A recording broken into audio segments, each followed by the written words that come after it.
The Girl My Husband Adopted, Part 2. It's been 3 years since Tunde died. 3 long, lonely years of silence, shadows, and unanswered questions.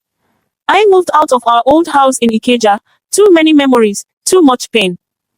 But Lagos has a strange way of keeping you close to your past, no matter how far you run. Even in my new apartment, the rain still whispers her name, Amara. Sometimes, I wake at night and hear tiny footsteps across the floor, and the faint sound of a woman's lullaby. I told myself it was grief, that my mind was playing tricks on me. Until the night I met the priest. He was an old man, Father Dominic, one of those priests who had seen too much of the world to still fear it. He visited my shop one evening and said, "Greater than, Madame Tomi, I don't know how to say this, but something followed you home." My heart nearly stopped. He handed me a small wooden cross, carved with strange marks. "Greater than, you and your husband took in a spirit child, an Abiku. Half between this world and the next." I gasped. "Greater than, but she was real, flesh and blood." He nodded slowly. "Greater than, yes, for a time, they always are, until the promise is broken."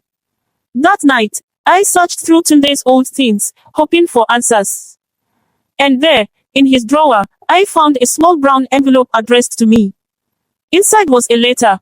"Greater than, Tomi, if anything ever happens to me, forgive me. I made a vow the night I found Amara. I promised her dying mother that I'd protect her, even after death.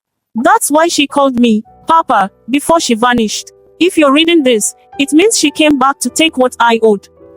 My hands trembled. So that was the promise. Tunde had unknowingly bound his life to hers. That night, the rain came heavier than ever. Power went out. The house grew cold. Then I heard it, a knock at the door. Soft, rhythmic, familiar. I opened it, and there she was. Amara. Still 6 years old, still dressed in that same torn yellow dress. But this time, she was smiling. "Greater than, Mama Tomi," she said softly. "You kept his promise." I couldn't move, couldn't breathe. She stepped closer and placed her cold hand over my heart. "Greater than, now it's your turn." The wind howled through the window, candles flickered out, and everything went black. When I woke, dawn had broken.